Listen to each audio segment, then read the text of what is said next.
افریقہ میں جس درخت کو ختم کرنا ہوتا ہے وہاں بڑے بڑے درخت ہیں، 10-20 آدمیوں کی لپیٹ کے ہیں۔ ان 10-20 آدمی اگر ایک دوسرے کو پکڑ لیں تو کم سے کم 10 آدمیوں کی ہیں۔ میں نے حویلی میں بوہڑ کو پکڑا تو وہ تو 4 آدمی کی وہی ہے۔ تو جس درخت کو ختم کرنا ہوتا ہے اس درخت کے ارد گرد بیٹھ کے اس کو برا بھلا کہنا شروع کر دیتے ہیں۔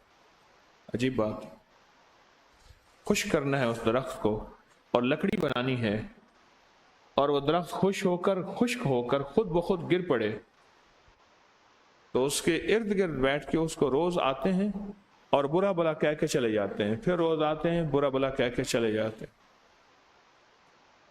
روزانہ۔